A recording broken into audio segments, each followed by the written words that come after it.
Beijing সফর শেষে যুক্তরাষ্ট্রের প্রেসিডেন্ট ডোনাল্ড ট্রাম্পের প্রতিনিধি দলের উড়োজাহাজে ওঠার আগে এক নজিরবিহীন ও নাটকীয় পরিস্থিতির সৃষ্টি হয়েছে। বেইজিং ত্যাগের মুহূর্তে মার্কিন নিরাপত্তা কর্মকর্তারা কঠোর হুঁশিয়ারি জারি করে জানান, চীন থেকে পাওয়া কোনো জিনিসপত্রই প্রেসিডেন্সিয়াল বিমান এয়ারফোর্স ওয়ানে তোলা যাবে না।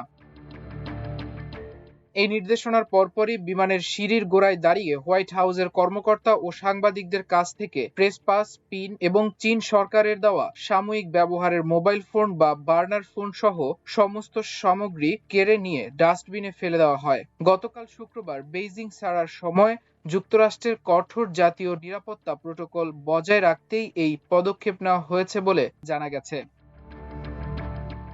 নিউ ইয়র্ক পোস্টের হোয়াইট হাউস প্রতিনিধি এমিলি গুডিন সামাজিক যোগাযোগ মাধ্যম এক্সে এই অবিশ্বাস্য দৃশ্যের বর্ণনা দিয়ে একটি পোস্ট করেছেন। পোস্টে তিনি উল্লেখ করেন, চীনা কর্মকর্তারা মার্কিন প্রতিনিধিদের যা কিছু দিয়েছিল তা সে সাধারণ পরিচয়পত্র, কর্মীদের ব্যবহারের জন্য দেওয়া বার্নার ফোন কিংবা বিশেষ পিন যাই হোক না কেন, তার সবকিছুই বিমানে ওঠার আগে সংগ্রহ করে সিঁড়ির নিচে রাখা একটি বড় ডাস্টবিনে ফেলে দেওয়া হয়েছে। হোয়াইট হাউসের প্রেস পুলও এই খবরের সত্যতা নিশ্চিত করে জানিয়েছে, বেইজিং এর মাটিতে দেওয়া যে কোনো উপহার বা সামগ্রীর মাধ্যমে মার্কিন কর্মকর্তাদের উপর নজরদারি বা ডিজিটাল গুপ্তচরবৃত্তি করা হতে পারে, এমন গভীর সন্দেহ থেকেই এই কঠোর ব্যবস্থা নেওয়া হয়েছে। ক্যামেরার সামনে মার্কিন প্রেসিডেন্ট ডোনাল্ড ট্রাম্প এবং চীনের প্রেসিডেন্ট শি জিনপিংকে অত্যন্ত আন্তরিক মেজাজে দেখা গেলেও পর্দার আড়ালে দুই দেশের নিরাপত্তা ও গণমাধ্যম দলগুলোর মধ্যকার সম্পর্ক ছিল চরম উত্তেজনাপূর্ণ। বেইজিং এর ঐতিহাসিক টেম্পল অব হেভেনে দুই নেতার দ্বিপক্ষীয় বৈঠকের এক পর্যায়ে মার্কিন সাংবাদিকদের সঙ্গে থাকা সিক্রেট সার্ভিসের একজন সশস্ত্র এজেন্টকে ভেতরে প্রবেশ করতে বাধা দেয় চীনা নিরাপত্তা কর্মীরা। তার সঙ্গে আগ্নেয়াস্ত্র থাকায় এই নিষেধাজ্ঞা দেওয়া হলেও মার্কিন প্রেসিডেন্টের নিরাপত্তা প্রোটোকল অনুযায়ী সিক্রেট সার্ভিস এজেন্টের অস্ত্র বহন করা একটি অত্যন্ত সাধারণ ও আন্তর্জাতিকভাবে স্বীকৃত নিয়ম। এই ঘটনাকে কেন্দ্র করে দুই দেশের নিরাপত্তা দলের মধ্যে তীব্র বাদানুবাদ ঘটে।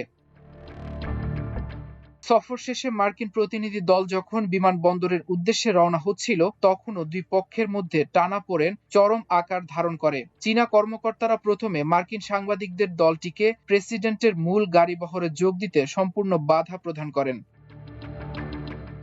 মার্কিন গণমাধ্যম দ্য হিল সেখানে উপস্থিত সাংবাদিকদের বরাত দিয়ে জানিয়েছে, সাংবাদিকদের সঙ্গে থাকা মার্কিন সহকারীরা শেষ পর্যন্ত চীনাদের তৈরি করা কঠোর নিরাপত্তা বলয় ও বাধা ভেদ করে সাংবাদিকদের জোরপূর্বক ভেতরে নিয়ে যান। চীনের মাটিতে মার্কিন গণমাধ্যমকে এভাবে অবরুদ্ধ করার চেষ্টা দুই দেশের শীতল সম্পর্কের বাস্তব চিত্রকে আরও একবার ফুটিয়ে তুলেছে।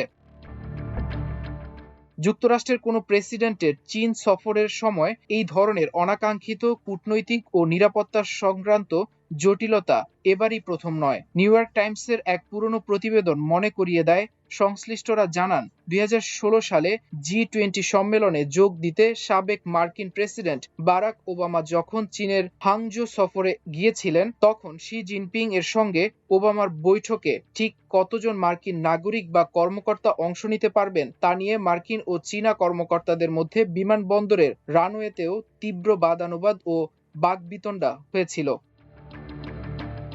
ফলে এবারের ট্রাম্পের সফরে চীনা সামগ্রী ডাস্টবিনে ফেলে দেওয়ার ঘটনাকে বেইজিংয়ের প্রতি ওয়াশিংটনের দীর্ঘদিনের পুঞ্জীভূত অবিশ্বাসেরই একটি বহিঃপ্রকাশ হিসেবে দেখছেন রাজনৈতিক বিশ্লেষকরা। মাল্টিমিডিয়া ডেস্ক, আমার দেশ।